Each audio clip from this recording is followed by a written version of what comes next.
we go back to we go back to our this one briefing. Okay, so this is a little bit a recap about your plasma lipoproteins. Okay, so what is actually what are plasma lipoproteins? So in structure it is actually spherical, macam dia bentuk bulat kan. Dia macam bentuk bumi. Dekat tengah-tengah dia tu ada sort of, we call it as kalau dekat bumi tu kita panggil dia teras bumi. Or kalau dekat lipoprotein tu kita panggil dia core kan. Okay, so dekat core tu it depends to the which type of lipoprotein. So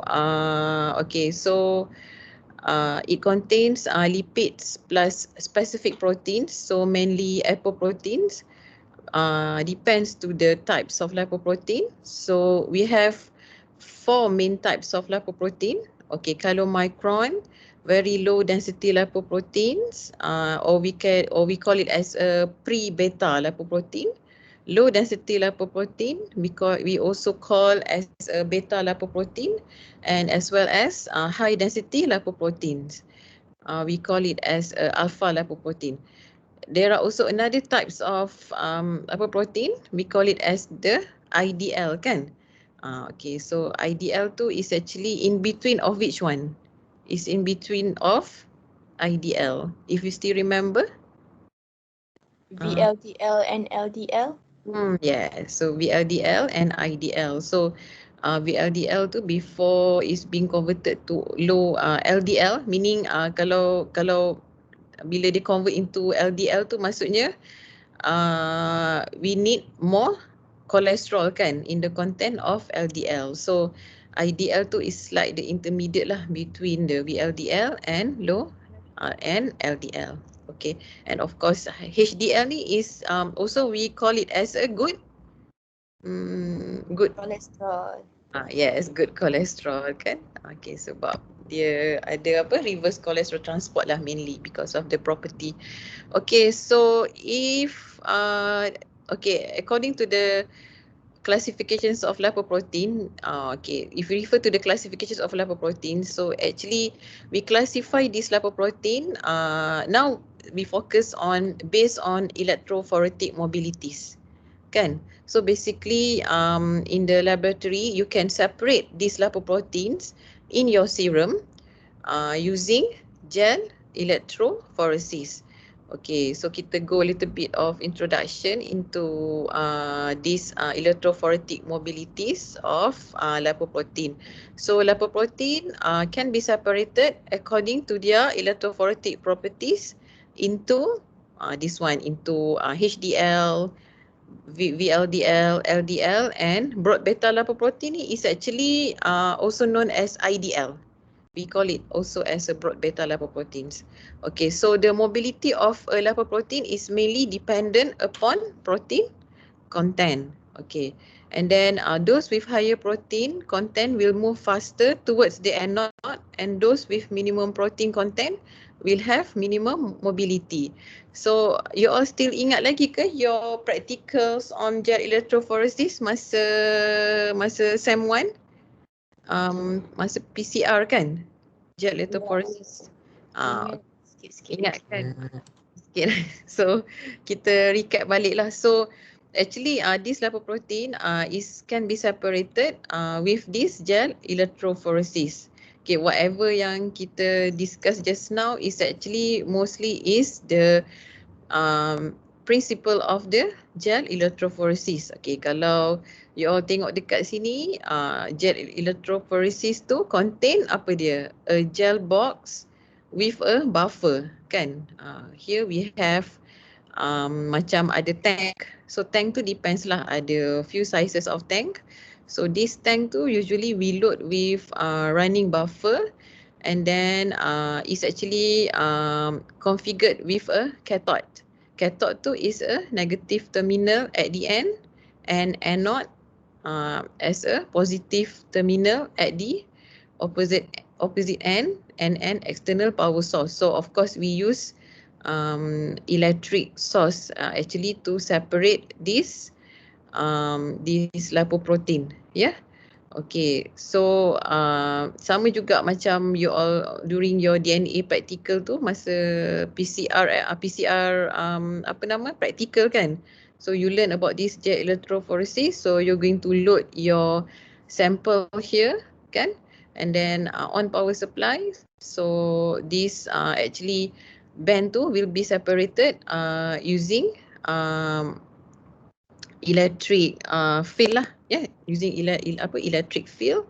So because gel electrophoresis tu mainly we use for protein. So protein is nature is negative charge, right? Okay, so kalau Yes.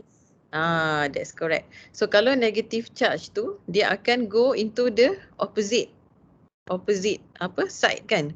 Kalau negatif tu dia akan pergi ke positif, right? Okay, so depends to the ratio of charge and size. So the one yang ada higher charge of negative tu and also smaller size, dia akan move faster towards this anode, kan? So mana-mana protein molecule yang actually berat tu, mostly dia akan near to the origin or dia akan stay dekat origin. So that is the principle lah of the gel electrophoresis kan. So this is the directions of movement lah. So mainly it will move towards anode. Yeah. Okay. Alright. So this is what we have discussed just now about the electrophoresis principle. So I mean for protein usually is a negative charge. As we mentioned just now, negative charge is actually moving towards this anode. So separation, migration and mobility of charge components. For example, today we learn about lipoprotein is actually based on net charge and size in a solution. Solution tu in the buffer tadi tu lah, due to influence of an electric field, Okay, and smaller and more charged ions move rapidly towards electrode of opposite charge. Okay, this is kita nak stress up the point yang kita discuss just now. Okay, so we go specifically to the lipoprotein electrophoresis. So same thing, you have your serum, kan? You all bayangkanlah this is like macam dah simplified. So this is your gel lah kan? Gel dekat dalam apa namanya buffer in a gel electrophoresis tank tadi tu. Okay, so this is the origin kan? So the origin tu is where you load your serum kan? Okay, lepas ni kita akan recap balik how you actually collect your serum from patient. Okay, so you load your samples here. So you switch on the power supply, then akan ada electric supply kan to that gel. So this lipoprotein in the serum tu, of course ada lagi protocol to details protocol, tapi this one we're not going to go in details about what is actually the buffer that is involved, the dye that is involved in the gel electrophoresis, because dekat gel electrophoresis tu different protein yang kita nak tengok, we use different dye kan. Okay, so tapi this one ni usually of course kalau kita nak tengok separations of band tu, kita akan visualize we need dye kan. Tapi this one we are not going to be touch on details about the protocol of lipoprotein electrophoresis. Enough of you to know the principle of the lipoprotein electrophoresis and macam mana dia actually separate according to the charge and what is the other one, size. So you must familiarize lah, or you must recap balik your lipoprotein lecture tu is the nature of the characteristic of each of the lipoprotein. Yeah. Okay. So far okay ke? Am I going too fast? Okay, doctor. Okay, doctor. Okay, Okay, that's teacher. Okay, that's good. So, okay, from this origin, when you look your samples, so basically kalau micron in nature tu, okay, kalau micron dia ada more, what is the content of chylomicron if you still remember? TG. TG kan, triacylglycerol. Okay, that's good. So mainly it contain TG or triacylglycerols from the diet kan. So mainly dia ada banyak lipid content, right, compared to the protein. Okay, so bila dia ada banyak lagi lipid content compared to the protein, so dia punya negative charge itu dia akan lesser lah. So of course kalau micron have bigger size. So kalau according to the apa namanya, charge kan, so kalau micron tu since dia ada less negative charge compared to the rest of lipoprotein, so of course dia akan maybe stay ke origin or dia akan berada tak jauh daripada origin. Maksudnya dia lambat bergerak lah, yeah, because the mobility of this apa namanya, komponen dekat dalam electrophoresis ni is based on the charge. Kalau negative charge tu, so kita expect dia akan go to the positive, tapi dia kalau dikurang negative charge kat situ, so dia akan bergerak perlahan lah. So usually kalau micron tu will stay dekat origin. So after that, next separation tu nanti we will have LDL, or we can call it as a beta lipoprotein. So this one of course dia ada LDL tu, dia more content of cholesterol kan, and of course dia ada more proteins lah compared to the chylomicron. And then next separation tu you can see kalau closer to the positive tu is your VLDL or pre-beta lipoprotein. So yang paling laju bergerak kan from the origin tu is your HDL, because what is the reason HDL tu is the fastest lipoprotein that is actually move towards the anode? What is the main reason?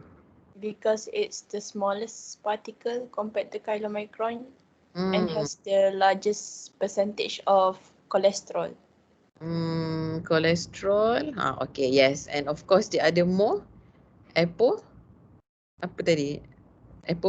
kan? Yes. Dia ada more contents of protein kan?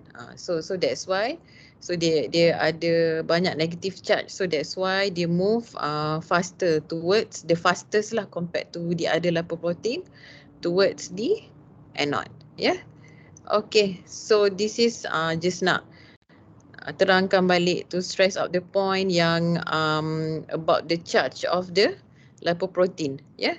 So yang tadi kita discuss about the apa namanya, the electrophoretic separations tu, yang according to the charge tu for each of the lipoprotein tu is actually the charge is determined by the specific lipoproteins, yeah. So maksudnya kalau dia ada banyak protein, dia akan banyak lagi negative charge and dia akan move faster towards anode, yeah. Okay, so HDL, LDL and IDL have different apolipoprotein patterns. So it which allow the separation by electrophoresis.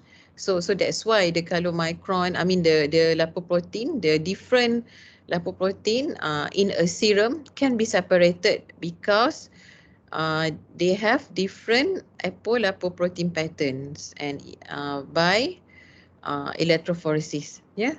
So chylomicrons contain only less than 2% of apolipoprotein and stay at the origin at the electrophoretic separation. So that's the reason why chylomicron tu dia still stay dekat origin, tapi kalau dia bergerak pun maybe sikit je. That one is kalau in a normal patient lah. In a normal condition, normal patient pula. In a normal control. So tapi kalau ada patients yang ada abnormality, dia ada dyslipidemia, maybe the separations of the chylomicron ni maybe a little bit different lah compared to the normal person, yeah. Okay, tapi of course dia punya separation tu dia still sama lah, the concept of separation still sama, chylomicron, LDL, VLDL and HDL, but it's just that presence of the band tu, it will be different lah kalau ada dyslipidemia, yeah. Okay, we will go to that after this. Okay, so I think this is actually in your practical manual kan, about, okay, lipoprotein electrophoresis tu we also call as a electrophorytogram.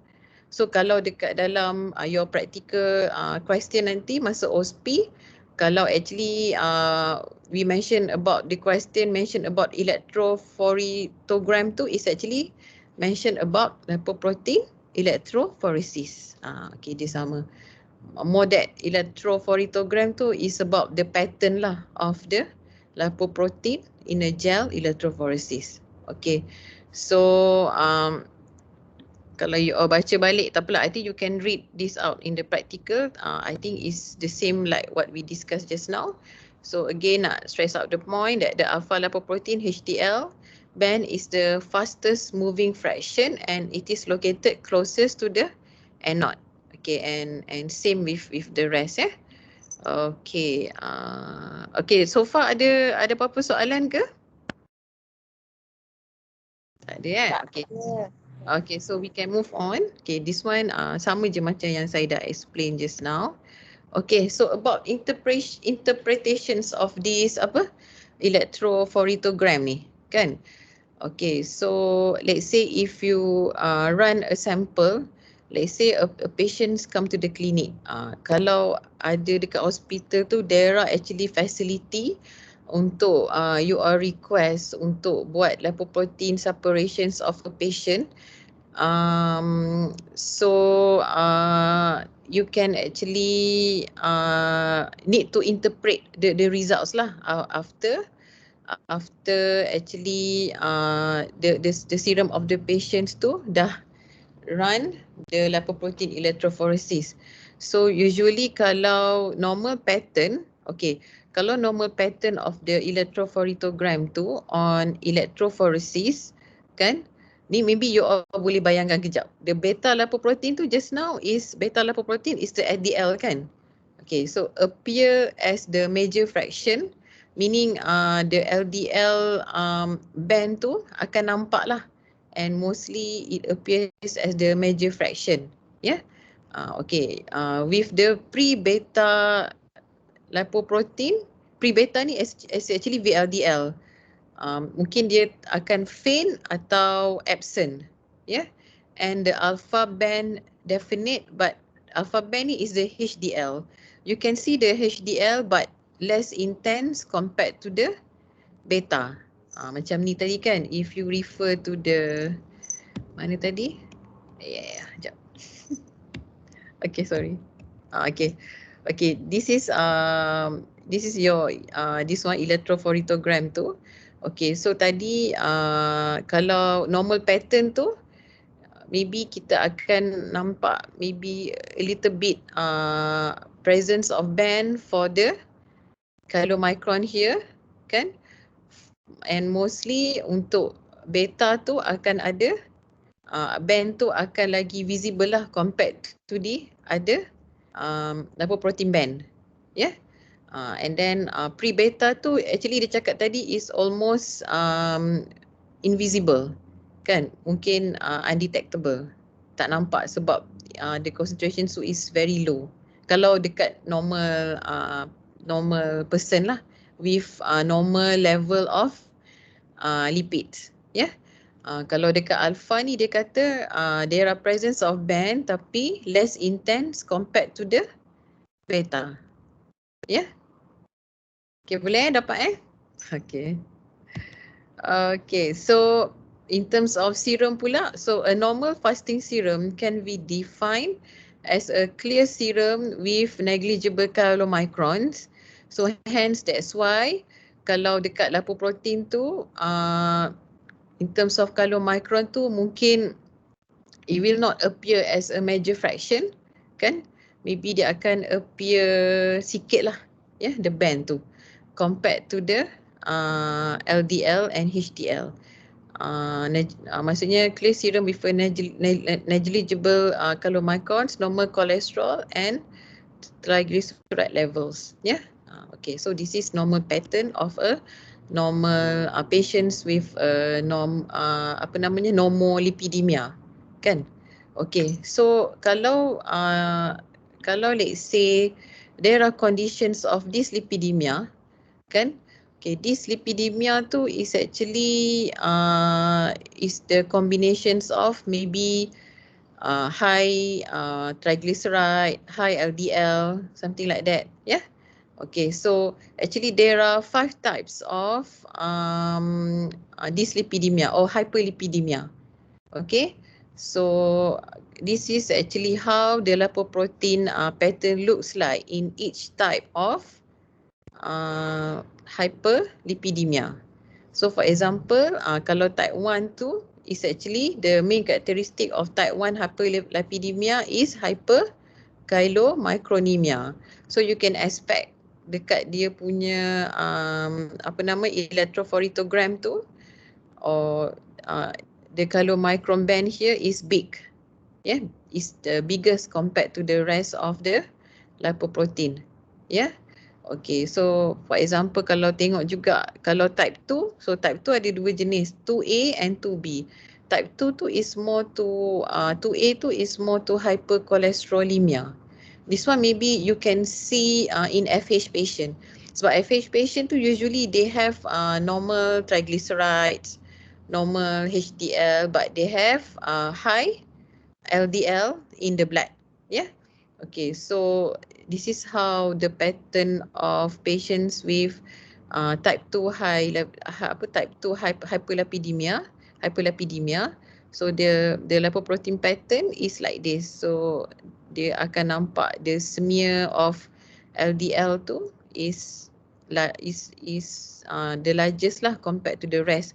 So kalau tengok dekat chylomicron dekat sini, dekat origin area ni, we should expect there should be a chylomicron here. Dia macam nampak almost visible kan, invisible or absent. So meaning it has a normal, we can expect this patient has normal triglyceride but actually have high LDL. This one if of course normal lah. VLDL ni of course reflected to the LDL. And this is the HDL. Okay, so I think the rest tu I think you all boleh tengok one by one according to dia punya abnormal lipoprotein pattern dekat sini lah. And this is the condition. Okay, okay, yang tadi I mention about IDL tu, kita mention dia ada broad beta band kan. So this is what I mean lah. Sebab IDL tu dia macam intermediate between LDL and VLDL kan. So kalau in terms of lipoprotein pattern tu usually it looks like this. Okay, so this is usually for type 3 lah. Okay, alright. Okay, so I think this one is already in the practical, so you can have a look and read by one by one. I think you all dah baca kan? I did request you all untuk baca handouts of your practical manual kan before our practical session. So you can have a read of this. Tadi tu I bagi macam in summary lah. Okay, so this is also in your practical. So this okay, primarily just now hyperlipidemia tu also we can call it as a lipoproteinemias.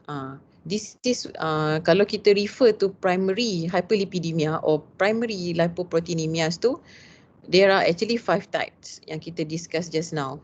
So this is actually the metabolic, kalau in this table tu actually dia ada really stated what is the metabolic defect involved in each of types of the hyperlipidemias. For example, kalau type 1 tadi, we know that the patient have high chylomicron.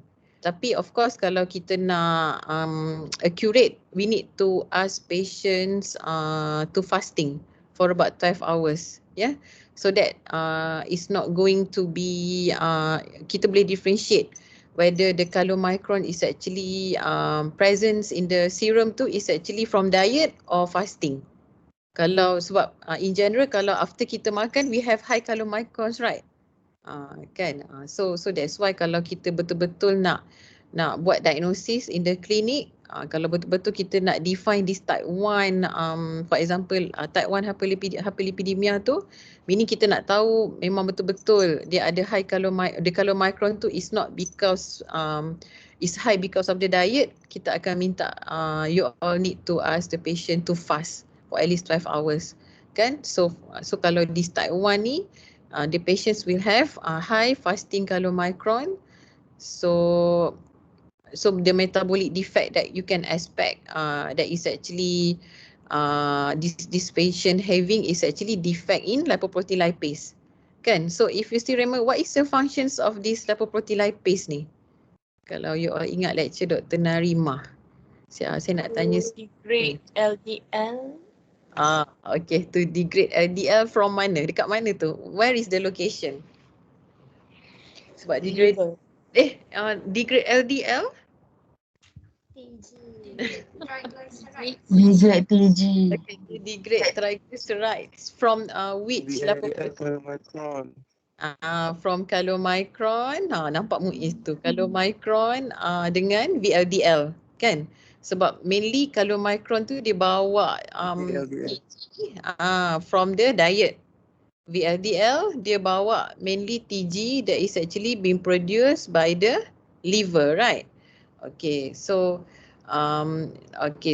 basically this lipoprotein lipase ni is more to like dekat mana locations of the lipoprotein lipase ni, sebab degradations of TAG ni is actually also can be occurred by adipose tissue, right? Inside the adipose tissue itself, but of course in a different condition, right?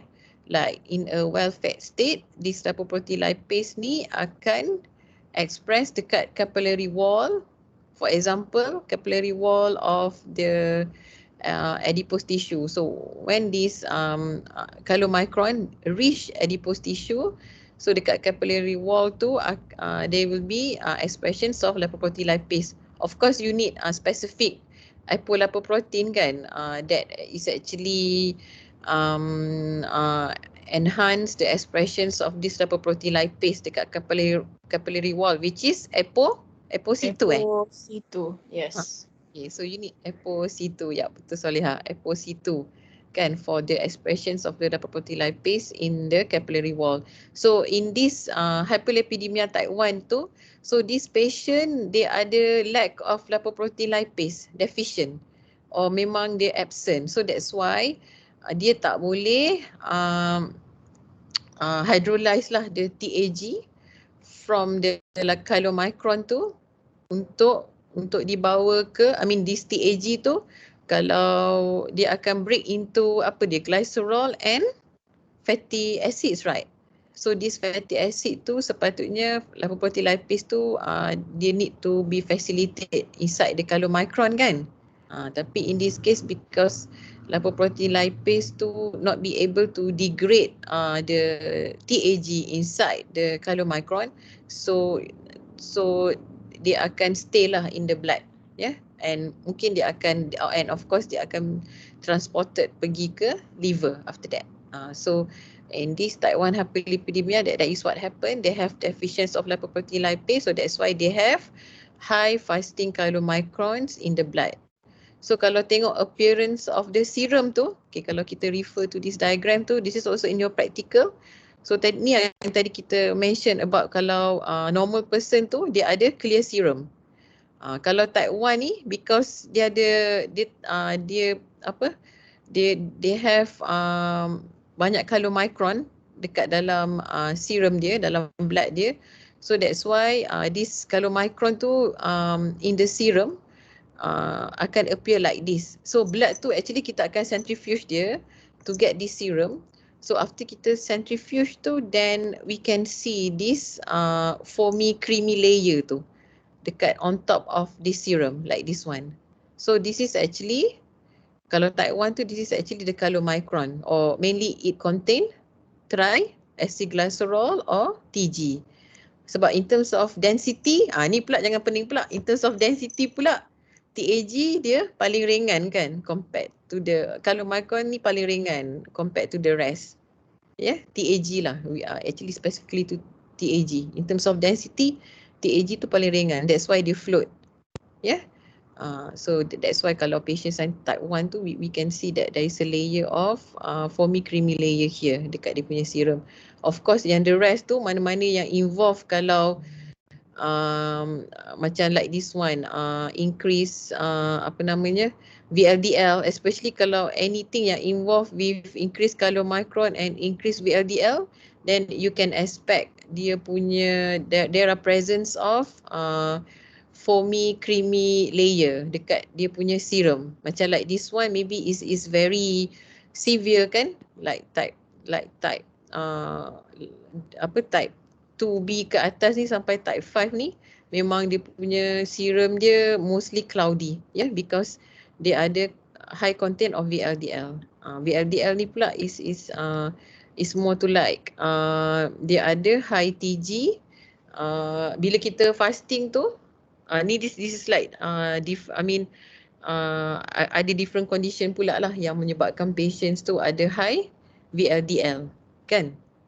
Nanti you all boleh recap balik lecture Dr. Narimah ya. Okay. Alright, so this you all boleh recap balik lah. This one you can go one by one kan, what happened to each type of hyperlipidemia, what is the metabolic defect dengan its lipoprotein abnormality tu. This one kalau kita detect pakai electrophoresis, pakai lipoprotein electrophoresis tadi, and of course dia punya appearance of the serum in each type of the lipoprotein. So yang penting kat sini kalau I boleh highlight is more to type 1, and also yang saya terang tadi tu yang increase LDL tu, yang mostly because of the FH kan, because metabolic defect sini involve maybe deficiency of ApoB receptors, one of the defect in the FH. Okay. So about this lipoprotein electrophoresis tu, apparently it depends to the laboratory facility kan, tapi usually in the hospital this is not a common laboratory test. This is like a special technique of the separations of the lipoprotein inside the serum. So usually kalau for hospital setup, dia akan go for this measuring this total cholesterol, TG, HDL and LDL directly by the automatic machine. Tapi of course right now as a medical student, you still need to know the principle. So that's why you also need to know about this principle of this lipoprotein electrophoresis and how of each of the hyperlipidemia tu, what is actually the pattern of the lipoprotein, with the lipoprotein electrophoresis. So that's why you all still kena tahu the principle even though it's not a common laboratory test. So of course the common laboratory test tu is the lipid profile here. Lipid profile ni kita pakai automated machine. So of course lipid profile tu also be able to measure your LDL, HDL and TAG and also total cholesterol from your serum. Okay. So this is actually about lipid profile. Okay, so lipid profile is actually a blood test that can measure the amount of cholesterol and TAG in your blood. Dia sama juga macam lipoprotein tadi tu, kita detect the abnormality of the lipoprotein according to the band kan. Dia sort of macam qualitative. Macam kita more to like kita tengok dari segi presence of the band. Tapi kalau lipid profile ni is more to like concentration.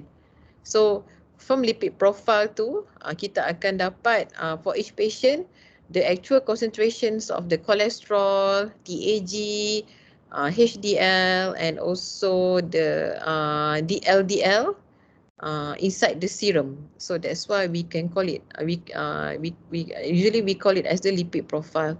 So in hospital, lipid profile is measured by routine automated biochemistry analyzer for TC, triglycerides and HDL. But of course for LDL, kan the measurement of the LDL in this routine automatic biochemistry analyzer ni is according to the Friedewald equation. This one actually you don't, in the actual setting you don't have to calculate actually. Memang dia automatically generated by the machine, tapi of course you still need to know the basis.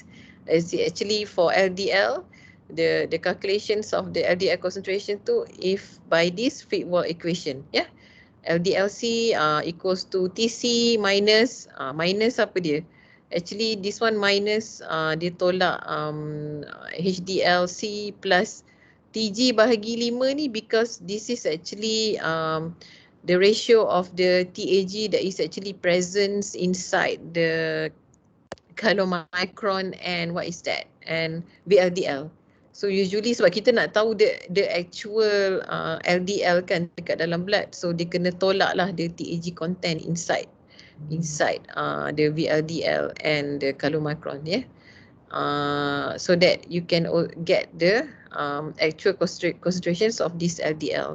So but of course this Friedewald equation ni is only valid if the TG is less than 4.5 millimole per liter. Kalau let's say macam dalam case tadi tu, kalau patients tu ada hyperlipidemia type 1, usually dia akan ada very high TG.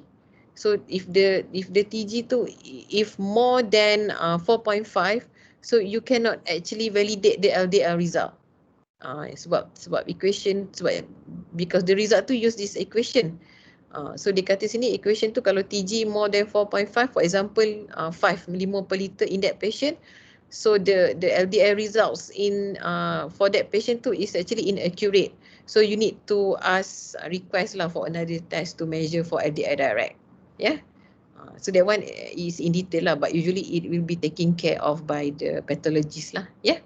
Okay, so this is actually wordy sikit, so I simplified into this diagram. So this is actually how the blood collection and processing kan before actually you can run the lipid profile inside this machine. Okay, so the blood will be taken by venipuncture from this area of vein, kan? Okay, and then this blood is actually will be collected inside this blood collection tube. Of course, before that, you need to ask the patient to fast, yeah, at least for 12 hours for accurate lipid profile results, yeah. So this blood will be collect into this blood collection tube.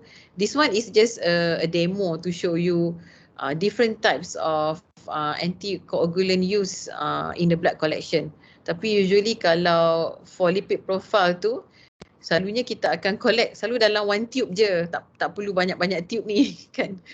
So maybe you can collect. Kalau serum tu dia akan you can actually put the blood inside this red tube blood collection tu, and then kalau for plasma tu usually we put inside this purple tube or heparin tube. So purple tube ni dia contain EDTA. So heparin tu dia contain yang green tube ni contain heparin. So usually you can choose either one. Tapi kalau serum tu usually kita kena collect. Kita kena after kita ambil darah kat sini, so we need to collect the blood inside this red tube container. Yeah. So this is actually to collect the serum. So after that, for example macam kat sini kan you all nak collect serum, so in a red tube sini, so you need to centrifuge via centrifugation. So the serum from the blood is actually need to be separated via centrifugation. Dia macam ada alat yang macam alat penggempar. You all ingat tak dekat dalam masa you all secondary school ada ke centrifuge? You will be exposed to this centrifuge machine. If not, automatic. Macam ni dia macam Tak ada. Dia macam manual yang cikgu you all pusing pakai tangan tu. Ingat tak? Ada doktor, masa asasi. Masa asasi. That one ada apa dipusing pakai tangan kan? According to the speed, right? So it's actually the method of this centrifugation tu is actually according to the speed. Dia pakai adalah gravity punya punya principle. So kalau lagi laju kita apply to the serum ni, so usually the according to the gravity, so the red blood cells tu akan move to the bottom of the tube and the serum tu akan ada dekat on top of these red blood cells lah. Yeah. Okay, so you will, and then you need another tube to collect this serum. Okay, so after that, this serum will be insert into this routine biochemistry analyzer to actually analyze for TAG, LDL, HDL, and what is the other one? HDL. Okay. So automated. Actually nampak macam complex kan, tapi once masuk kat dalam mesin ni, actually within few minutes dah dapat results of this one. So the results, it will look like this.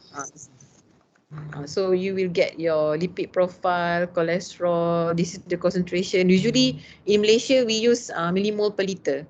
So this is actually how the results of lipid profile looks like lah in a hospital or in a clinic setting. So ni I just ambil example lah from ni kan, from internet kan, from the clinic Rawang tu. So this is actually the lipid profile results. So mainly you can predict these patients have normal lipid profile lah kan, because dia ada cholesterol dia 5. So dekat dalam results ni akan actually provide with a reference range. Yeah. So ada TAG, HDL and LDL, and of course there are also cholesterol and HDL ratio. I think this one will be explained by Dr. Hamimah, because mainly HDL ni is a good cholesterol kan. So kita kena ada good ratio of cholesterol and HDL ni, so that to reduce the risk of coronary artery disease or apa namanya, atherosclerosis. Because HDL ni is important to transport the cholesterol from the peripheral tissue to the liver kan.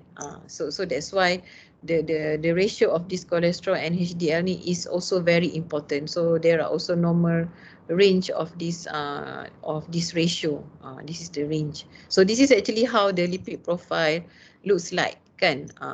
I mean from the machine tu dia come raw, tapi of course by the end of the day bila dekat klinik tu you all akan dapat result macam ni. So you have to interpret lah the patient results based on this lipid profile results. Yeah.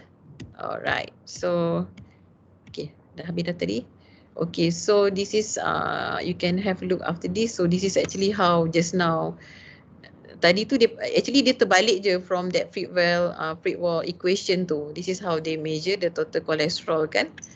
Mainly, tapi actually sama je dia punya formula tu. We still use the Friedwald equation tu to measure LDL.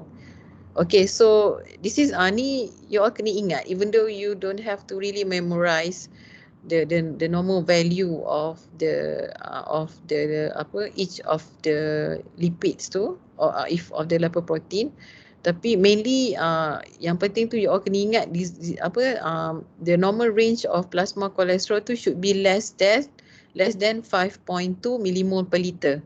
Kalau in Malaysia we use millimole per liter, tapi kalau you all search kat internet, selalunya European, US dia guna milligram per deciliter. Yeah. So kalau this is 5.2, tapi kalau in milligram per deciliter is less than 200. Yeah. So actually this is very important because high plasma cholesterol tu it will also indicate high LDL kan. So high LDL tu is actually will increase CAD risk of that patient, because high LDL tu will actually initiate the pathogenesis of atherosclerosis. So this atherosclerosis ni by the end of the day dia akan menyebabkan blockage to your main coronary artery dekat heart. Yeah. So that's why patient akan dapat heart attack.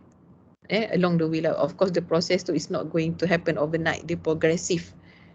Tapi kita so once you have the patient is actually come to you with high LDL, you really need to actually treat or apa namanya lower down the LDL ni by giving the treatment so that they have lower risk of coronary artery disease. Okay, so basically this is the among the list of control cholesterol uncontrollable risk. Uncontrolled ni maksudnya is kita tak boleh modify, unmodifiable, or usually ada juga yang panggil unmodifiable risk factors of high cholesterol. So kita tak boleh ubah. So for example gender, family history kan, ni the best example if familial hypercholesterolemia lah kan. So it's a autosomal dominant disorder, so it run in the family. Okay, so sama jugalah hereditary ni. And then ethnic factor, ada certain ethnic tu memang dia ada high cholesterol. Certain medicines ni meaning there are side effects of the medicine that is actually cause high cholesterol, and also depends lah age and then health condition, it depends because ada certain disease akan leads to secondary hyperlipidemia. Tapi of course apa yang kita discuss hari ni is more to like primary hyperlipidemia. Okay, this is among the cholesterol controllable risk, maksudnya yang the risk factors of cholesterol that can be modified. So of course unhealthy food, if the patient is actually taking mostly fatty food kan, high calorie diet, high carbohydrate diet, and then leads to sedentary lifestyle, maksudnya dia tak banyak bergerak, obesity, and then high alcohol intake, smoking, and of course stress ni sebab ni akan involve cortisol juga, tapi it's quite complicated, tak apa. This one you all akan belajar next time how is actually cortisol can actually increase cholesterol level in your blood. And cortisol tu it will be released during stress. And of course sleep department ni mungkin tak banyak, back to square sedentary lifestyle lah. Bila kita banyak tidur, of course kita tak spend much energy, so energy tu will be stored in terms of in the form of fat lah. So dia akan back to square, akan jadi obesity jugalah in the form of TG inside the adipose tissue. Alright, okay, so I think kita dah habis briefing about data analysis on lipoprotein practical today. So kita break kejap a few seconds. Cikgu, ada apa-apa soalan ke nak tanya before kita go into this practical question ni? Okay ke? Is it too much info for you? Ada doktor, ada satu soalan. Apa dia? Assalamualaikum doktor. Ada explanation dia kenapa dia punya appearance of HDL, VLDL dengan IDL tu macam difference, dia punya prominence. Oh, sebab dia depends dekat healthy level. Healthy person. Healthy person sebab dekat healthy person tu of course you still need cholesterol, you still of course HDL tu memang akan should be ada lah dekat all healthy person kan. So that's why, tapi of course the amount tu akan different lah compared to the patient. So kalau dekat normal patient tu kita tak boleh expect orang tu tak ada LDL langsung, betul tak? Because LDL is still important untuk what is the LDL tu dia carry apa mostly? Dia carry cholesterol, right? Okay, so cholesterol tu diperlukan untuk apa? Because this LDL tu actually the functions of LDL is actually dia jadi bad tu bila the level tu tinggi. Macam tadi tu kita tengok kat sini kan. I think you refer to this one kan. Okay, LDL tu Okay, kalau kita tengok sini, this is the, this is in general lah. This one kalau kita tak taking into account about dia punya risk. Tapi in general, LDL tu, this is the normal range of LDL between 2.3 to 4.4. Meaning, we still need LDL actually. Kita tak boleh tak ada LDL. Sebab LDL tu, dia akan transport kolesterol into the peripheral tissue.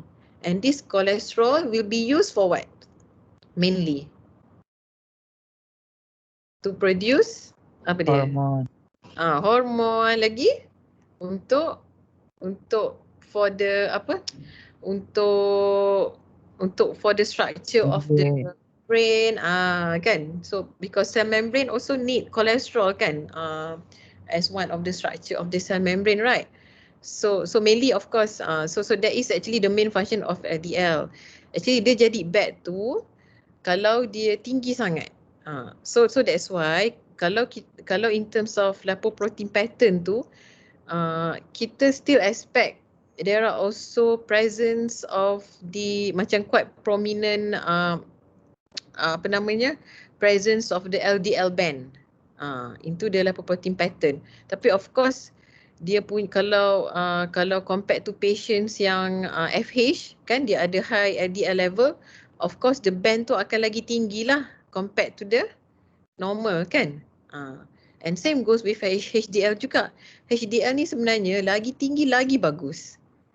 So that's why HDL ni because we call it as a good cholesterol.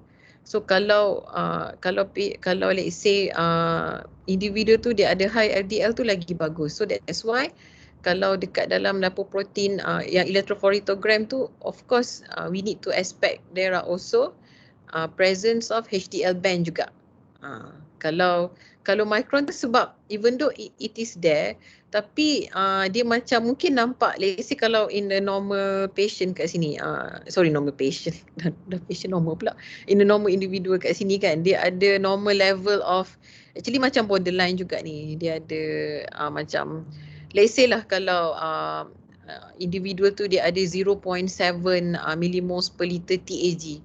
So you can expect the chylomicron band tu akan macam very light, or dia akan ataupun mungkin tak nampak in the electrophoretogram. Yeah. Same goes jugalah dengan kolesterol ni, of course total kolesterol ni kalau dekat electrophoretogram tu kita boleh nampak chylomicron, HDL, LDL and and maybe IDL. Tapi of course yang total kolesterol ni usually kita akan dapat with dengan from the automated machine lah. Ya. Yeah? Faham ke? Adakah saya jawab soalan? Okey ke? Saya faham lah. Sebab saya macam tanya kenapa perbezaan dia punya, macam ada certain band tu dia light, certain band tu dia macam lagi clear.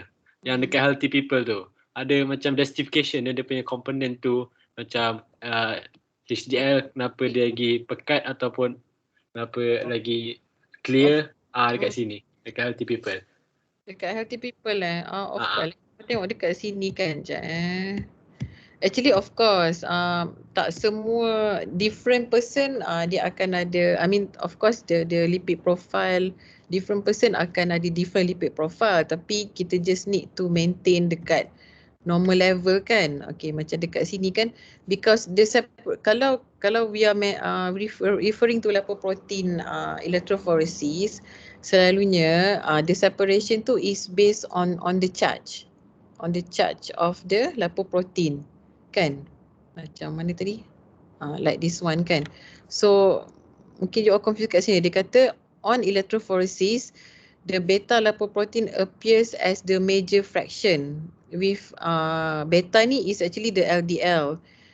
Pre-beta ni is the VLDL. So VLDL will look faint or absent. And the alpha band tu is actually definite but less intense than beta. It's actually dia macam refer to my explanation tadi. yang every person dia akan ada, dia kena ada juga LDL and of course dia akan ada HDL. So of course kalau kita buat lipoprotein analysis, of course the band tu will appear. Tapi of course kita kena compare lah dengan apa namanya, it will be different lah kalau patients tu ada hyperlipidemia. Faham tak maksud saya? Maksudnya bukanlah normal tu semua tak ada langsung. Faham tak? Sebab based on charge tu, because the LDL is still there, the HDL is still there, so dia akan still separate lah juga based on this principle ni. Faham tak? Boleh ke? Boleh tangkap ke? Boleh Kak Doktor. Boleh tak apa, I think you along the way tu you all ingat balik. It's more to like you all apa namanya, ingat balik the principle of the lipoprotein electrophoresis tu, and of course kena ingat tak semestinya normal tu tak ada langsung. Normal tu maksudnya you still need LDL, you still need HDL, tapi kalau normal person tu dia akan ada sort of kalau micron band tu akan fade, LDL tu akan appear paling besar lah, tapi of course bila kita buat lipid profile, the level tu still within the normal range. Kan? Sama jugalah macam HDL, ya? Yeah? Okey, tak apa, nanti you tak apa, nanti kita kalau tak faham juga nanti you boleh PM saya, ya? Okey. Alright. Okay, so ada apa-apa lagi soalan ke? Doktor, dekat chat box ada soalan. Oh, chat box. Allah, sekejap Sekejap, I think I need to open chat box. Okay. Kenapa nak tanya kenapa formula LDL? Oh, tak apa. Actually, macam saya terangkan tadi, fake walk occasion tu ada dua formula. Tapi actually it's still the same. TAG bahagi 5 dengan TAG bahagi 2.2. This one kita akan go through after this during practical question. Yeah. Actually memang betul dia ada dia ada dua formula, tapi the basis is still the same lah sebenarnya. Yeah. Okay, so I think we can go to discussion about our practical question. Okay, so for this case 1. Okay, siapa nak baca case 1 ni cepat? Before saya panggil nama. Okay, siapa nak baca case 1 ni? Any volunteer? Can I volunteer first? Can I? Okay. Oh, tak apa. Dulu tu. Boleh. Siapa tadi yang menyahut tadi? Solehah Solehah yang nak volunteer tadi. Boleh. Boleh Solehah baca. Okay, sekejap Okay, alright. Sekejap ya. Okay. Ali, a 50-year-old patient, was advised to get his lipid profile measurements done from a private biochemistry laboratory. The biochemist explains that the lipid profile consists of 4 different measurements, which are total cholesterol, TG, HDL cholesterol, and LDL cholesterol. However, his lab has the facility to only measure total cholesterol, TG, and HDL cholesterol. He also added that he could use a formula to calculate LDL cholesterol levels. What is the formula the biochemist is talking about?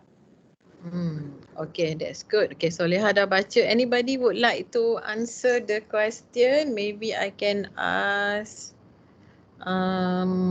siapa sini yang bertuah ni? Afiqah Akilah? Yes, doctor. So my answer is LDL equals to total cholesterol minus, in a bracket, HDL cholesterol plus triglyceride divided by 2.2. Okay, so basically the formula that is actually the apa namanya the doctors is talking about is actually Friedewald equation. So actually this is the Friedewald equation. Kejap Okay. So this is the answer actually. DL can be calculated using the Friedwald formula. So actually there are two formulas here. This is okay.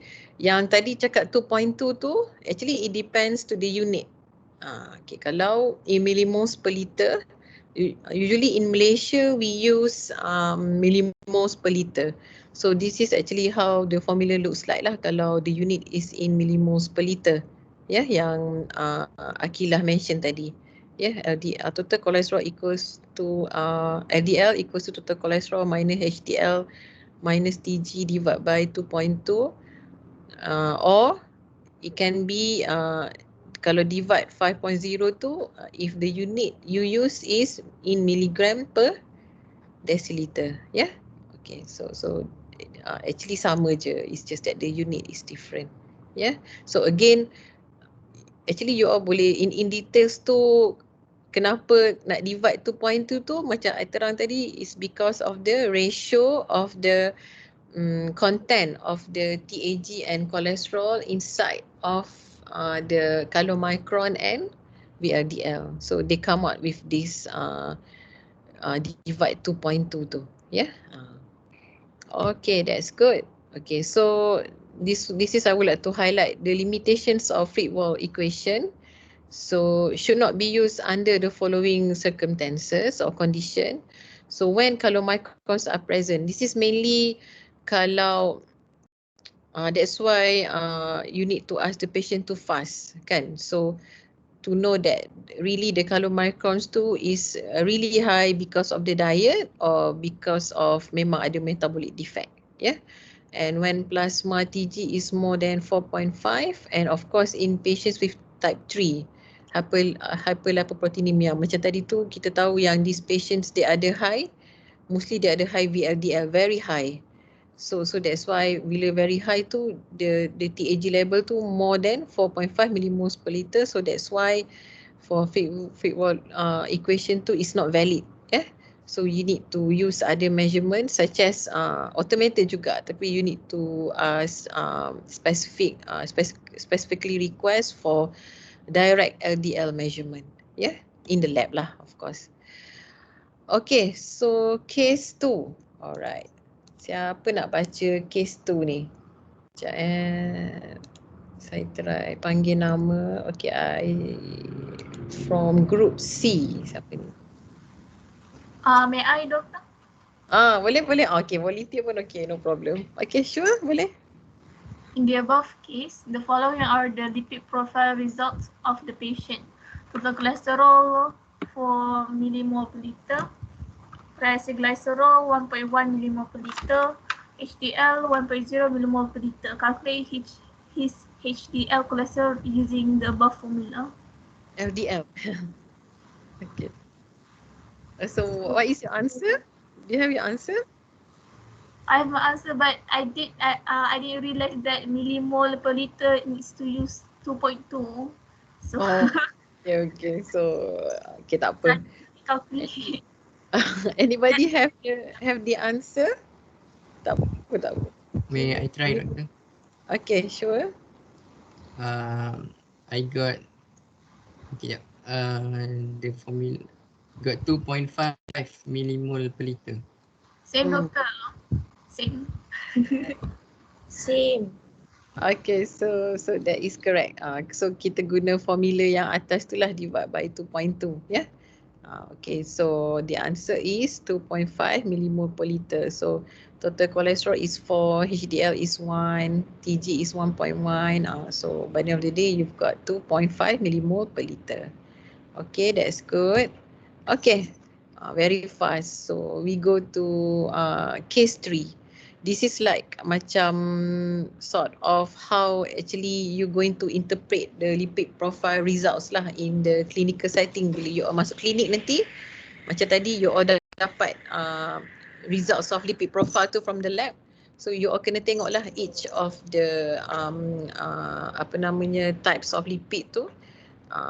You all kena interpret lah the patient result from that. Yeah. So actually case tu is about macam mana you all nak nak practice, is for your practice lah how you can interpret your lipid profile results nanti masa dekat klinik ya. Okay, so case 3. Any volunteer? Muiz boleh baca? Saya ingat nama Muiz sebab dia my SGS group. Okay. Boleh doktor, boleh. Okay, that's good. Another patient with high serum triglycerol value is asked to get LDL, HDL, and total cholesterol estimation done to evaluate his cardiac risk. He got it done from 2 different laboratories, A and B, and reported with the result showing that all the values except LDL were the same. Laboratory A measured LDL cholesterol using the direct technique, while laboratory B calculated LDL cholesterol using a formula. Which laboratory value of LDL cholesterol will you consider to be the right value and why? Okay. Okay, what is your answer, Muiz? My answer is if TG level is more than 4.9 millimole per liter, it cannot be calculated by a formula. So lab A is the right value because they use direct technique. Okay, so that is correct. So the main clue here, okay, thank you Muiz. So the main clue here you need to is actually patients have high serum triacylglycerol and actually okay, patient ni yalah dia rajin, mungkin dia buat test from 2 different laboratories. So laboratory A tu it shows that it shows diguna direct formula, direct technique, and the other one is guna formula. So since dia ada high serum triacylglycerol tu, of course you can predict maybe usually kalau exam question tu dia akan bagi value lah. Tapi dekat sini mungkin you can just always predict yang the TAG or triacylglycerol tu is more than 4.5. So of course in this case the Friedewald equation is not applicable. So like we mentioned just now, the laboratory A that is actually measured LDL using the direct technique tu is more accurate lah compared to laboratory B. Yeah. Okay. So that is sort of so that is the answer lah. And of course you can also answer like this. The value calculated by this formula is correct only when TG level is normal and not above 4.5 millimole per liter. Yeah. Okay, so we go to case 4. Okay, if I can call Adib Afnan to read this case 4. Adib ada ke? Tak ada. Okay. Okay, siapa lagi? Okay, I call from group G lah. SGSG. Muhammad Hazwan.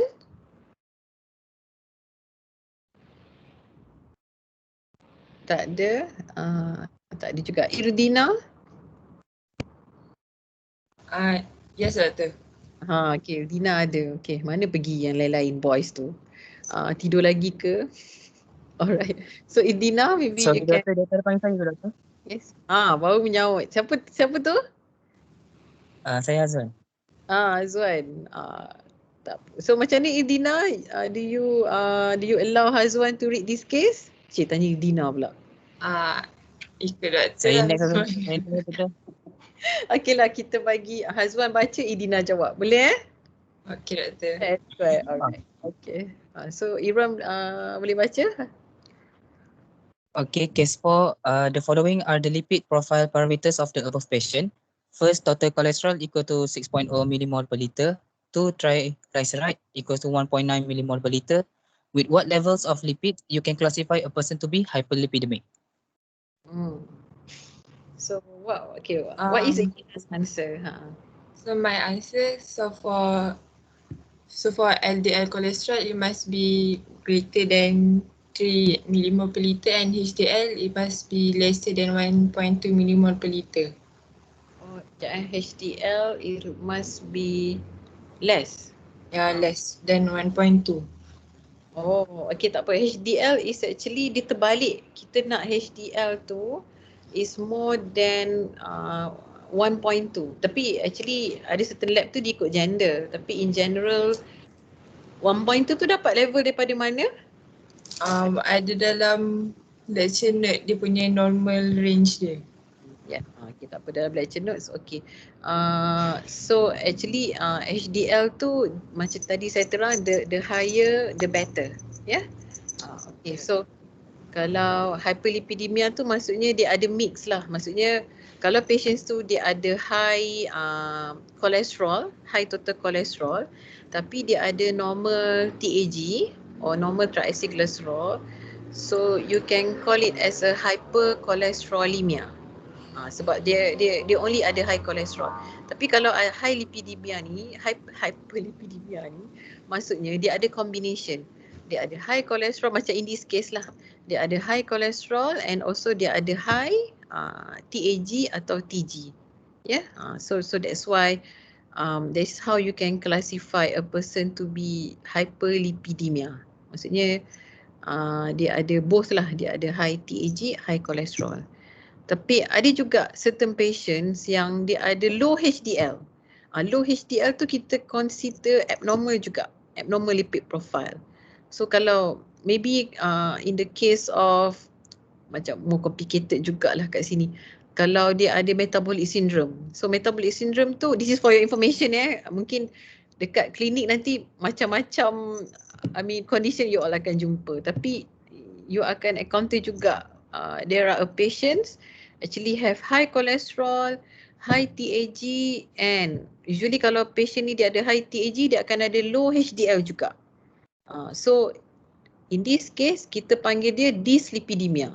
Maksudnya dyslipidemia tu dia ada mix conditions of abnormal types of lipoprotein lah, or types, so okay, so that is the explanation lah. Samalah I explain tu, and this is actually how you can answer that question. So a person hyperlipidemia, if like we mentioned just now, is a plasma cholesterol greater than 5.2 plus plasma TAG greater than 1.7, and of course after a fast of 12 hours. Let's say kalau patients to come to the clinic, you all let's say kalau dia tak fasting, maybe you need to ask the patient to fast first, and then maybe the next day baru boleh ambil darah kalau for a very accurate results lah. Okay. Alright. That's good. Okay, thank you Indina and Hazwan. Okay, so we go to case 5. Siapa nak baca? Tadi saya panggil siapa tadi yang tak menyaut tadi tu? Siapa tadi? Tak ingat lah. Group. Okay, tak pula. I call the other person. From my group. Daryl. Daryl, are you around, Daryl? Daryl from Sabah. Daryl. Daryl ada ke? Tak, mungkin takut dia ada. Daryl, okay ke your internet line? Okay. Boleh? Okay. So boleh Daryl baca case 5? Boleh doktor. On annual physical examination, a 40-year-old man was found to have a fasting plasma cholesterol concentration of 6.5 millimole per liter and a plasma triglyceride concentration of 5 millimole per liter. He was otherwise healthy except for this defect. What dietary therapy should be given and why? What would you restrict in his diet, fat or carbohydrate, and why? Okay, thank you Daryl. So, okay, siapa nak jawab? Maybe we can ask two students to jawab di soalan. Okay, first maybe I would like to ask, okay, kita pergi kat group I.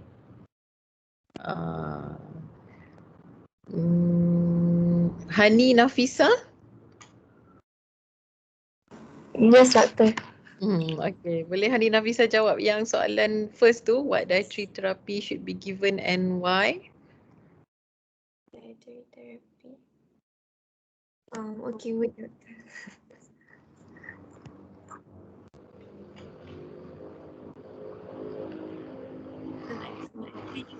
This question yet because I don't really understand what the question want.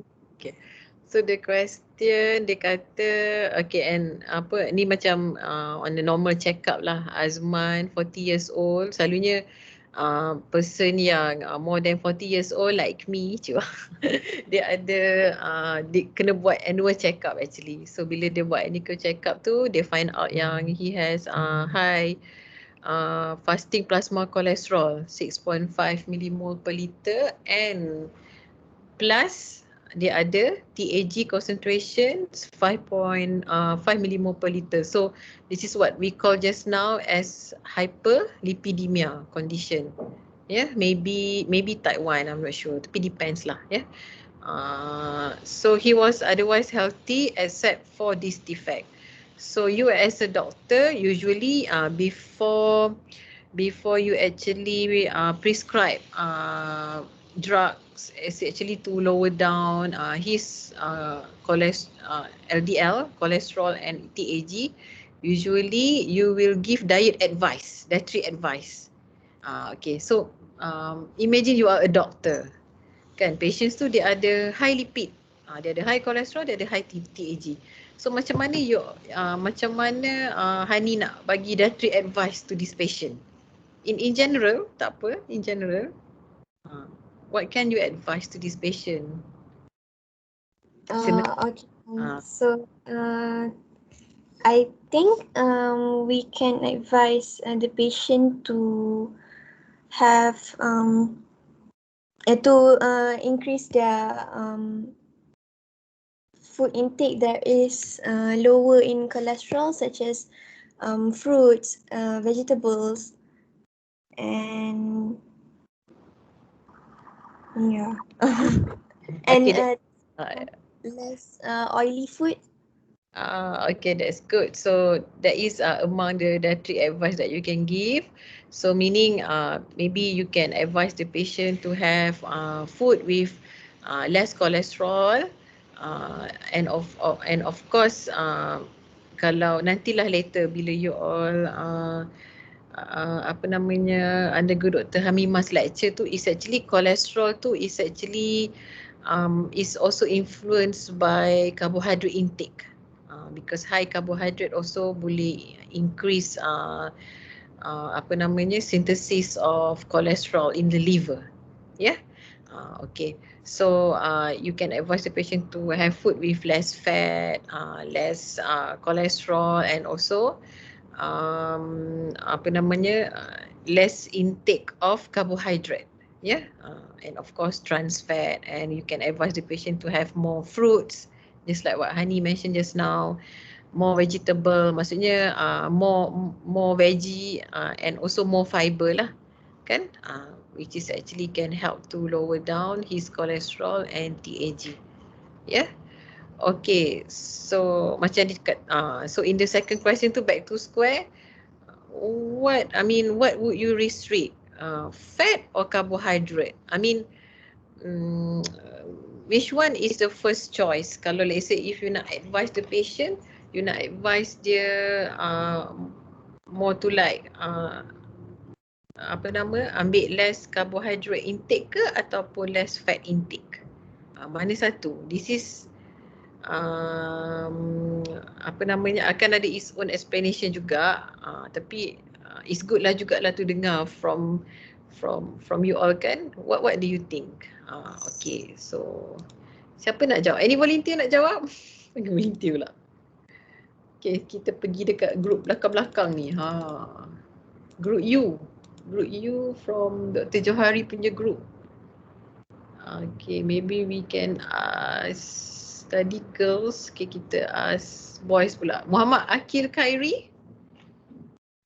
Ya, saya doktor. Okay, Akil.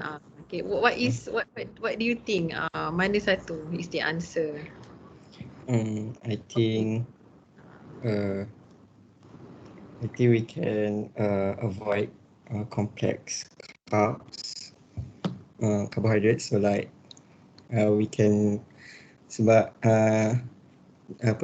gradually nanti kalau if we do not use the carbohydrate, it will become fats. So better we get rid the carbohydrate dulu.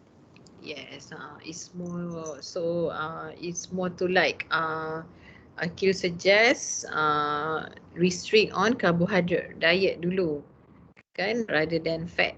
Yeah, which is betul because karbohidrat tu dia akan sort of akan provide juga precursor for the it's not more to provide precursor because when you have high glucose insulin is there so when there is always high level of insulin so insulin akan always stimulate all the apa namanya process of lipogenesis, cholesterol synthesis, all the synthesis process tu dia akan stimulate. So that's why it first to tackle apa namanya less or apa namanya restriction intake of carbohydrate. Yeah. Okay. So so this is the clue lah kan. This is like the apa nama this is like the okay. Apa tadi? Actually dalam soalan dia tak tanya what is the type of hyperlipidemia. Tapi of course kalau bila you all tengok case tu then you can actually predict yang patients tu dia ada type 4 hyperlipoproteinemia because dia ada excess of VLDL in the plasma. So of course I think VLDL ni is more to like for fasting serum lah ya. Yeah? So dia ada high VLDL and it reflected by high TAG. Yeah. Okay, so this one okay dietary advice tu. Okay, so this is actually the explanation lah. Yeah.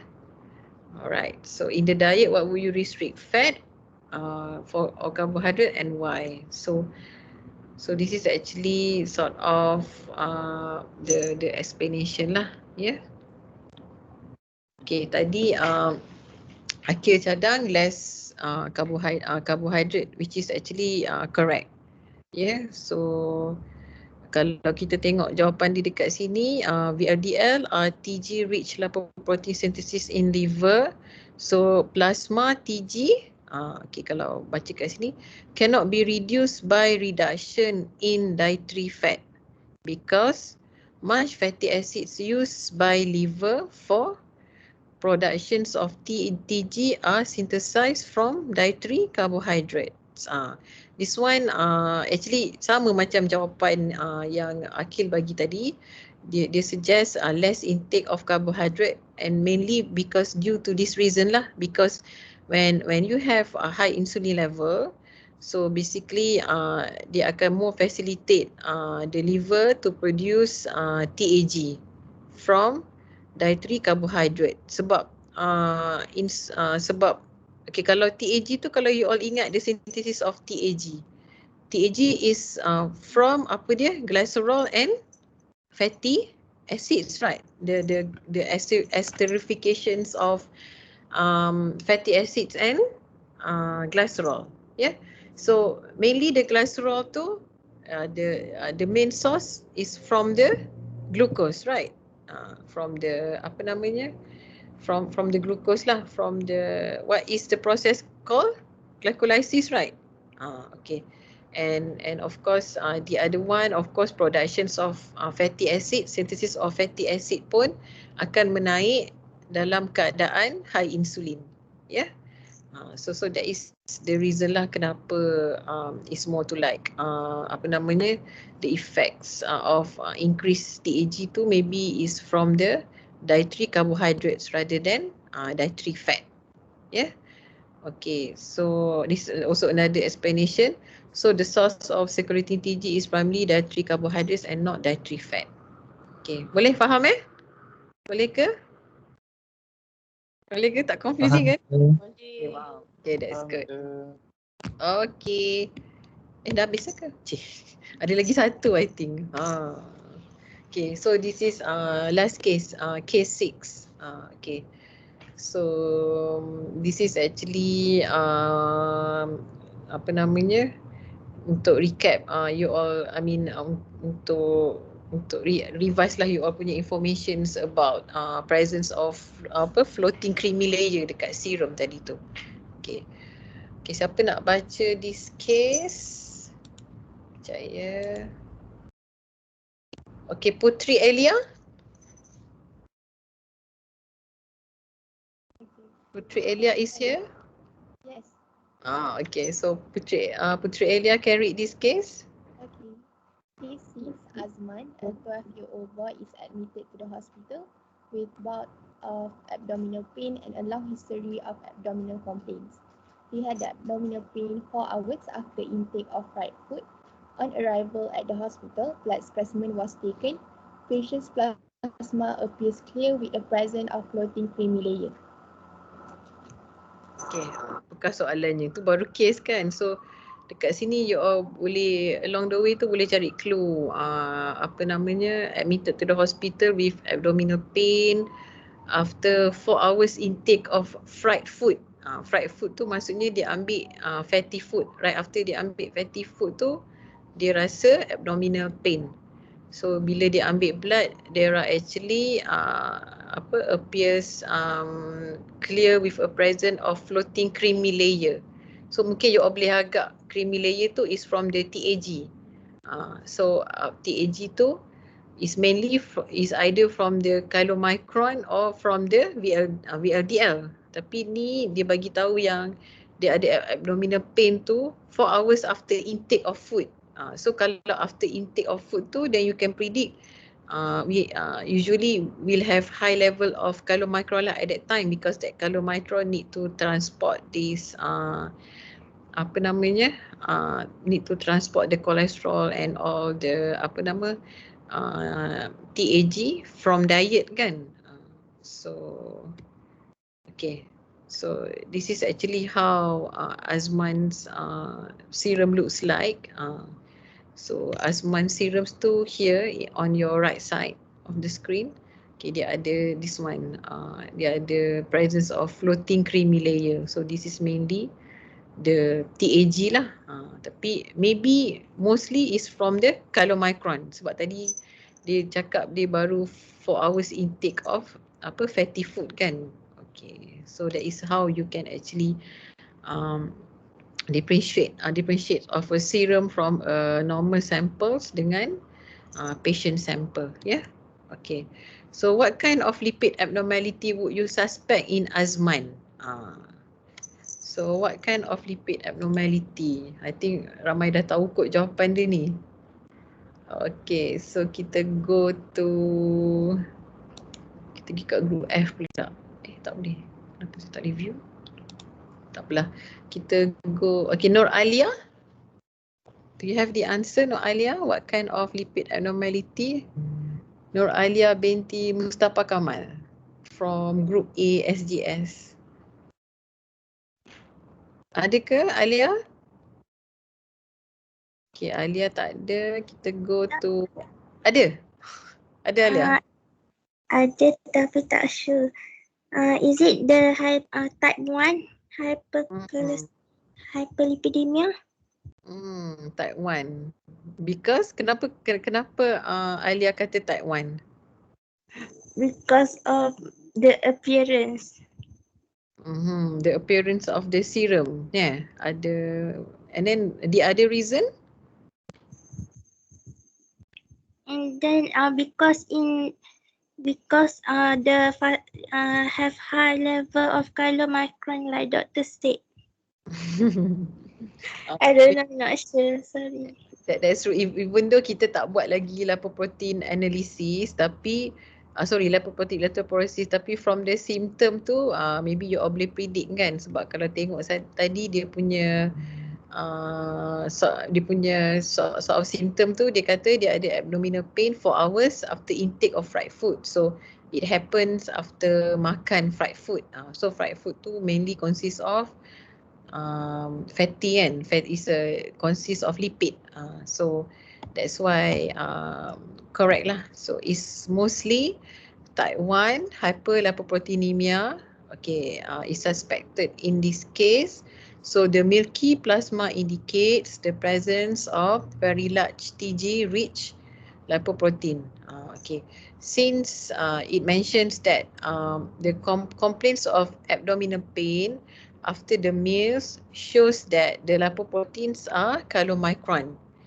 Because tadi just like we mentioned just now, chylomicron dia transport dietary lipids. So of course kita boleh agak lah right after makan tu, kalau let's say apa namanya, the problem is due to the high chylomicron rather than VLDL. Yeah. So what is actually what happened in this type 1 hyperlipoproteinemia ni is a hereditary disease, familiar disease that manifests itself in childhood and early adolescence. Maksudnya type 1 ni dia ada since the person is born. Kita boleh panggil dia sort of inborn error jugalah, metabolism. So it comes with the deficiency of lipoprotein, okay, lipase. So that is actually the explanation lah, kan, the lipid abnormality you suspect in this patient. Okay, thank you. Thank you. Doktor, Yeah. kalau kita cakap type 5 tak boleh ke? Kenapa type 5? Kejap Kenapa type 5? Sebab untuk yang kita orang, I mean macam yang dari student punya case, dia just cakap found to be milky, bukan floating milky. So dari situ tak dapat detect lah, maybe dia type 1 or type berapa lah. So next thing is type 1 and type 5 dua-dua boleh cause abdominal pain.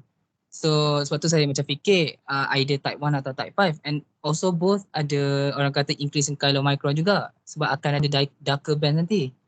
So lepas tu macam saya tanya, I mean like ada perbezaan ke, contoh macam maybe type 1 macam doktor, macam dalam kita punya trigger dia kata 4 hours after that kan. Adakah type 5 maybe lambat sikit ataupun something like that? Type 5 tu sebenarnya sebab type 5 dia involve apa dia kalau tengok kat sini kan, type 5 kejap type 5 tadi kalau kita tengok, okay, this is actually how the appearance of the apa namanya serum in type 5. Maksudnya dia lagi severe compared to the type 1 because type 5 ni dia involve apa dia ada both high chylomicron dengan high VLDL. So let's say lah, even though if you ask the patient to fast pun, dia punya TAG level dia, maksudnya TAG level dia is still high because in this case dia ada dua metabolic defect.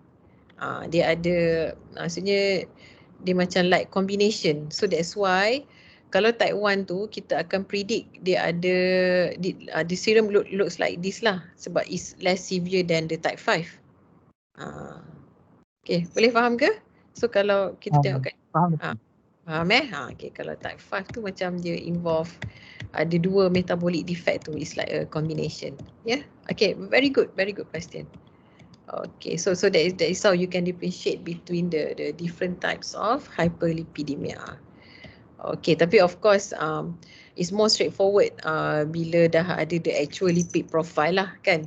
It's more straightforward, tapi dekat sini because it's more for discussion, so kita boleh predict just based on dia punya ni lah, dia punya case tu appearance of the plasma, and then dekat sini pun dia tak really mention kan about dia punya lipid profile tu, is just based on the symptoms and complaint.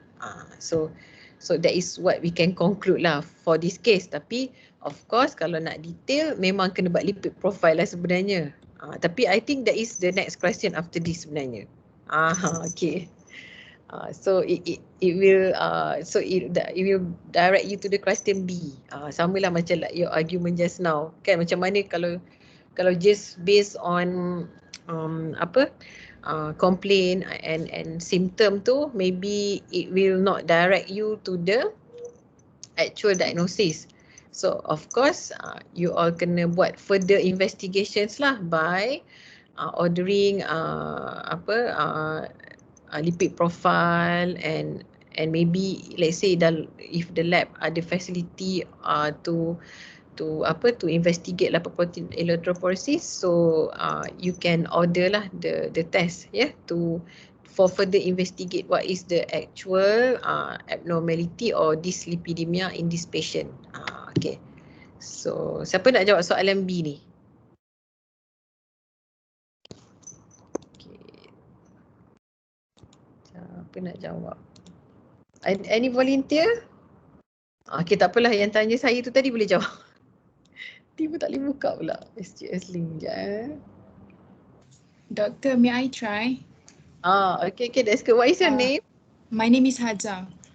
So for B, in the above case, what biochemical test will help in making the diagnosis? Saya jawab lipoprotein electrophoresis and lipid profile lab investigation. Yes, that's true. You're correct, Haja. So, of course, lipid profile, So, or plasma lipid determination. So you can expect there is a large elevation of TG would be expected as chylomicron, because it's a type 1 and chylomicron composed of 85% to 90% of TG, Alright, okay. So the other one, correct. It's a lipid electrophoresis. So in this lipid electrophoresis too, so this is how actually the control lipoprotein electrophoresis looks like in a normal individual and compared to Azman. So kalau tengok dekat Azman ni, dia ada prominent of chylomicron band here compared to the normal control. Usually kalau you buat lipid electrophoresis ni, memang you need sample from control to compare with your patient's result. So baru results tu actually valid. So kalau dekat Azman ni, so it obviously kita diagnose dia type 1 hyperlipidemia sebab dia ada increased chylomicron here, prominent chylomicron band here, but the rest LDL, VLDL dengan HDL tu looks normal. Normal sama macam the control. Okay. Tu lipoprotein electrophoresis will demonstrate the elevations of chylomicron band. So back to square tadi, so this is actually the lipoprotein electrophoresis of of a control individual looks like. Of course akan ada LDL band, VLDL band, HDL and chylomicron. Tapi kalau kita reflect dengan lipid profile tu, dia akan ada in the normal range. Compared to kalau Azman ni, kalau kita buat lipid profile mungkin dia punya TAG dia more than 4.5. Kalau control ni mungkin kita agak je lah TAG dia kalau dekat dalam normal range which is less than 1.8. Okay, I think dah habis dah. Okay, thank you for your time. Okay, so far ada any soalan ke before I bagi provide you with this quiz link ni? Dalam link ni, Google Form link ni akan ada dua. You need your attendance. I will ambil your attendance from this link. Okay, ada any soalan ke? Sekejap I akan paste this link ni dekat chat box Okay. Ada apa-apa soalan? Ada. Hello? Ada. Siapa tu? Hi doktor. Saya Michelle. Hi Michelle. Tadi dalam explanation doktor, I think like part depan-depan saya tak berapa faham pasal intensity of the band. So like in a lipoprotein kan, kalau ada higher density of protein means lagi negative, dia akan move closer to the anode. So how about intensity? Is it affected by density of anything? Kalau lipoprotein ni, electrophoresis ni dia tak based on density. Density tu, there is the other classifications. Tadi kan kita ada mention tadi awal lecture tu. Okay, very good question. This electrophoresis tu is actually dia separate lipoprotein based on charge and what is the other one? And size. Tapi if you are talking about density, actually there are other methods to separate lipoprotein based on density. We call it the method as the ultracentrifugation. So macam tadi kan classification of lipoprotein ni, I mean kan number 2 ni kan is actually based on electrophoretic mobilities. Tapi kalau you all tengok maybe kalau you all come across dekat from your reading, akan ada another classifications of lipoprotein based on density. Kalau density tu dia tak pakai konsep apa namanya, dia akan use a different principle on how to separate di lipoprotein. Kalau density tu dia pakai ultracentrifugation, maksudnya sama macam centrifuge, dia still pakai speed juga, so dia based on gravity gradient. So kalau dekat situ dia ada different lipoprotein, dia ada specific gradient dia. I can't remember actually. Kalau LDL tu mungkin you all kena cari dia punya gradient tu dekat area, tapi that one very specific, you don't have to memorize gradient of 1.1 to 1.2 I think. Then you can actually apa namanya, isolate the LDL from the serum using the ultracentrifugation method. Ultracentrifugation ni dia sama macam centrifuge tadi, tapi dia ada lagi high speed. Speed dia kalau normal centrifugation tu is around, this is I bagi figure ya, just nak you all familiarize. Maksudnya ultra tu memang sangat laju. Okay, kalau centrifugation tu is around 1300 RPM. RPM ni macam like macam kepantasan pusingan lah, sort of the velocity of the pusingan tu of the centrifuge. Tapi kalau ultra tu dia punya RPM tu is about 100,000. Can you imagine? Sangat laju. So actually we have a special machine to do that. We call it as a ultra centrifuge. Tapi of course tak ramai lah boleh handle, because kena handle with care sebab sangat laju. Tapi kalau nak separate lipoprotein based on density, you need to use that machine actually, ultracentrifuge machine. I have experience lah using that machine masa my postgraduate studies tu.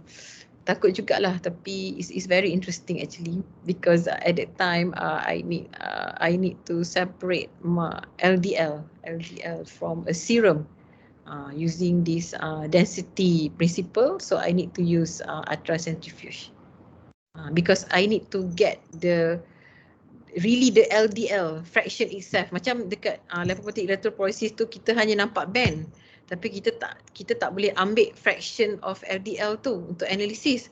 Tapi kalau ultracentrifuge ni based on density, memang kita boleh isolate the LDL itself. So what you get tu bukan setakat serum, you will get the LDL itself. Okay, that's my explanation lah. Faham ke? Panjang benar explanation eh? Faham, tapi doktor kalau tengok Azman punya lipid profile, chylomicron tu sangat prominent tapi the rest tu tak berapa prominent. Betul. So kenapa Azman punya K6? Azman ni of course macam I mention just now, of course kita based on symptom tu kita kena buat further investigation jugalah, ya. Kalau Azman tu kita bagi tahu dia type 1, kenapa tadi? Because of dia ada, bila kita buat lipoprotein electrophoresis tu dia ada high TG, tapi the rest tu normal. The rest tu normal sebab dia ada specific metabolic defect of lipoprotein lipase. So that's why dia ada dia dapat type 1 hyperlipidemia. compared to macam yang tadi your friend mention tadi, kalau type 5 dia ada combination kan. So of course kalau by, yeah you are right, actually by memang betul, kalau just by the symptom and by the complaint tu we cannot really come up into a diagnosis yet, so you need to be supported by the other investigation. Maybe you need to measure lipoprotein lipase. There are also a special test, or you all boleh buat tapi this is very specialized test lah to detect the apa namanya genetic defect of this lipoprotein lipase. Mungkin kena buat G-sequencing ke something like that to really support your diagnosis. Tapi of course kalau tengok kat lipoprotein electrophoresis tu is very obvious lah. Kalau micron tu is high compared to the rest, so of course is type 1. Okay, boleh ke? Boleh. So basically dia tengok dekat concentration of lipoprotein lah. Like the chylomicron tu sangat prominent sebab concentration of chylomicron is highest. Banyak macam tu. Aku faham doktor. Thank you. Okay, because that is a characteristic of hyperlipidemia type 1. Tapi of course tapi tak apalah, ikut condition juga. This one kalau you all boleh support dengan lipoprotein electrophoresis. Tapi kalau let's say your lab tak boleh support lipoprotein electrophoresis, so of course it can be supported by the other investigation lah. I mean, this one is the symptom tu memang is actually prominent for memang usually patients with this type 1 ni actually will come up with this symptom. And bila buat lipid profile, dia ada high level of TAG. Especially kalau even fasting pun dia still ada high TAG. So that's why you can predict lah they have a type 1 hyperlipidemia. Okay, thank you for your question. Okay, any other question? Okay, I dah letak dekat dalam chat box tu. Ada link actually you can start answering this quiz now, because I only open this quiz up to 12:15 for 50 minutes only. So okay, so I give you around 5 minutes to submit your Google form ni, because I will take your submission tu as your attendance.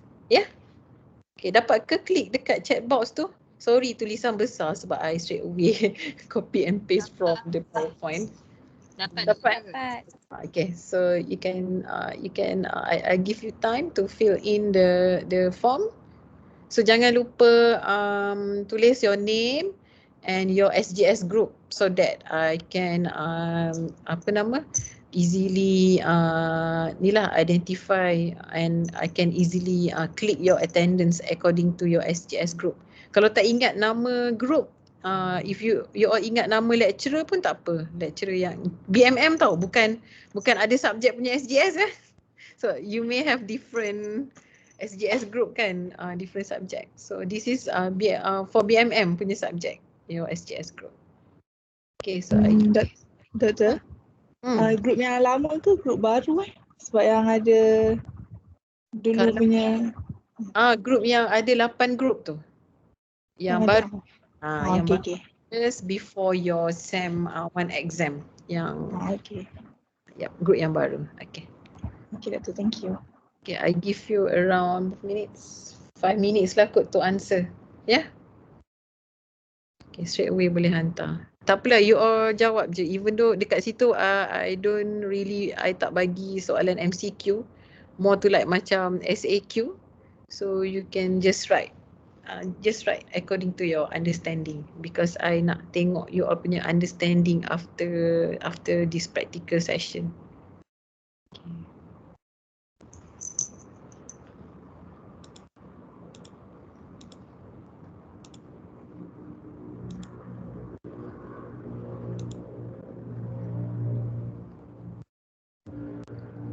Dah ada 58 responses dah.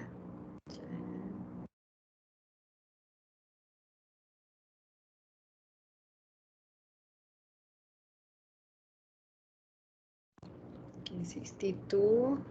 Okay, tak apa. You all hantar responses. I boleh straight away tengok how many responses. And I wait for another 5 minutes eh.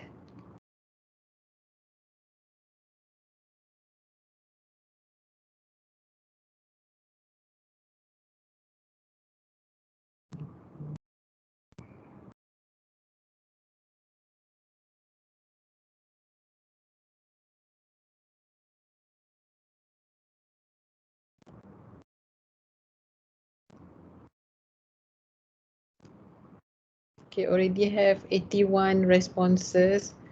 So average time to complete is actually 6 minutes. Oh, okay. Actually you need more than 5 minutes sebenarnya. Around 7 minutes lah to complete. So I think by 12:15 tu you should be able to be able to submit lah this quiz. Okay, 91. Oh, very fast. Very fast. Okay. Keep answering. Keep answering.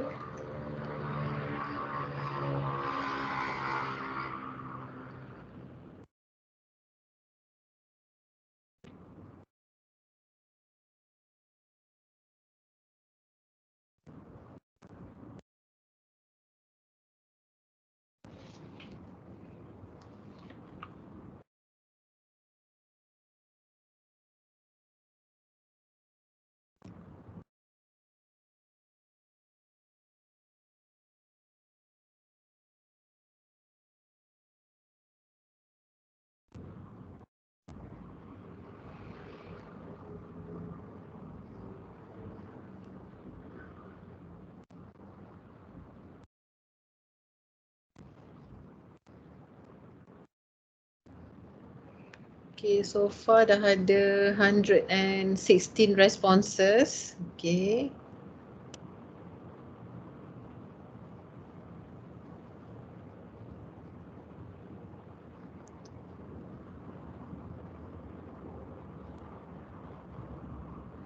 Okay, latest response I've got from Nurul Hasiki, Nur Ayuni, Farah Nabila. Cik just baca je kan from the Google form ni. Okay.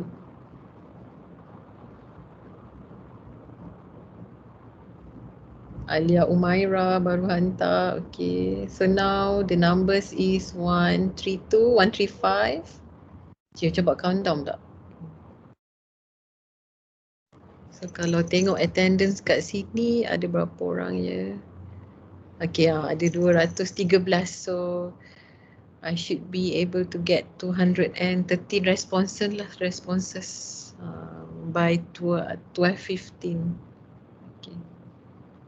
Kalau nak cepat-cepat habis praktikal ni, jawab cepat-cepat. Okay. Boleh makan boleh lunch dah pukul 12 pun. Oh, it's Friday anyway, itulah dah hari Jumaat pun you all dah nak close to weekend kan. Ada kelas ke after this? Oh, kelas apa? Anatomy practical. Oh, anatomy practical. Okay lah. At evening slot After, okay. Nasib baik practical kan, kalau lecture struggle you all. I mean lecture pun tengok online kan. Okay lah.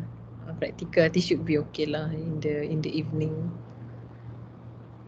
Okay, so kita buat countdown lagi. Okay, dah ada 174. Okay, very good. Very fast. So I received the latest one from Akmal. Damia. Okay, 183. Christina Balkis.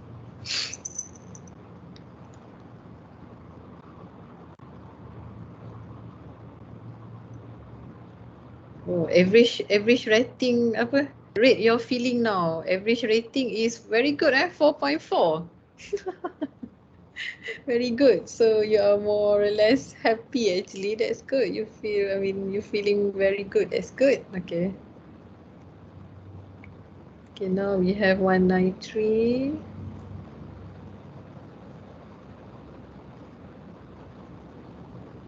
Okay, I receive latest response from Karunisa. Ada lagi a few kan because your numbers here 213.